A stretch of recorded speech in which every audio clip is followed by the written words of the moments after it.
Good evening. Continued calls for an end to racial injustices heard on Toronto streets again today as hundreds march in support of the Black Lives Matter Toronto. No justice!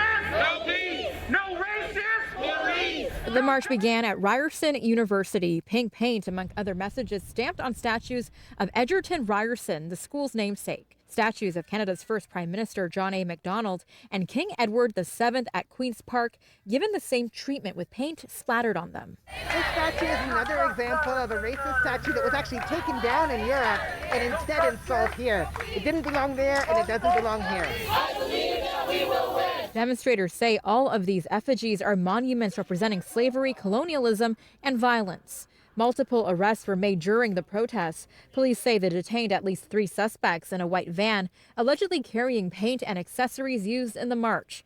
The arrest prompting demonstrators to quickly pivot and head directly to 52 Division. We're physically here to actually show our support and to let them know that we won't let them take peaceful protesters in silence. We are actually here to let the police know that we're watching them. Dozens demanding the police release those taken into custody. Today's demonstration comes after an overwhelming number of people came forward this past week to speak out in favor of defunding police at 4 separate virtual town hall meetings with the Toronto Police Services Board. Happening now, demonstrators remain outside of 52 Division. They are demanding the immediate release of those that were taken into custody earlier today.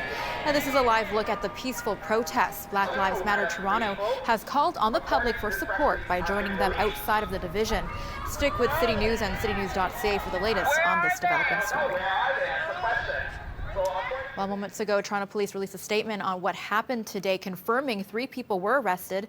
They are each facing 3 counts of mischief under $5,000 and 1 count of conspiracy to commit a summary offense. Now, 2 people have been released from police custody.